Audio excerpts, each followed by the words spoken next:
Mr. Men and Little Miss Treasury. I've got tons of stories to tell you.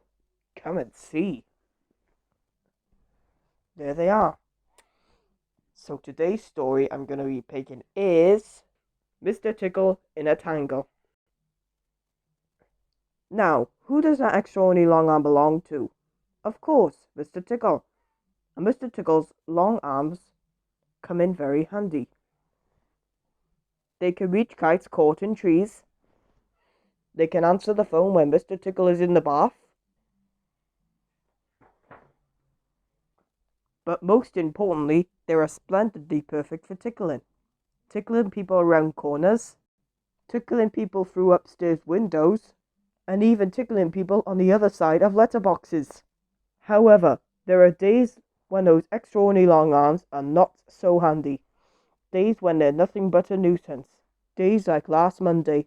Mr. Tickle was lying in bed, eating breakfast, when he heard his garden gate open. It was Mr. Stamp, the postman. Quick as a flash, Mr. Tickle sent one of his long arms down the stairs to tickle Mr. Stamp. Or that is what he intended to do, but somehow or other, his arms got tangled up in the banisters. Poor Mr. Tickle. It took him an hour to untangle his arms. The letter Mr. Stamp had delivered was an invitation from Mr. Uppity for lunch at the Grand Hotel. Mr. Tickle took the bus to town and sat on top of the upper deck.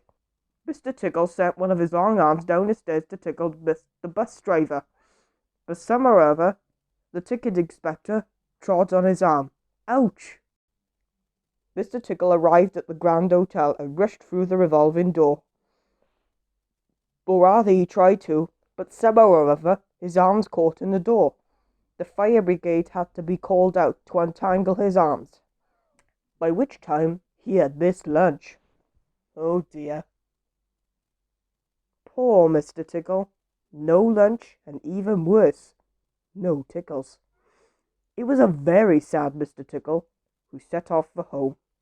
Suddenly, he heard something. He stopped. Somebody was approaching from around the corner. Mr. Tickle smiled to himself and sent both his arms around the corner to tickle at somebody. But that somebody was little Miss Naughty, and she tied those extraordinary long arms together in a knot.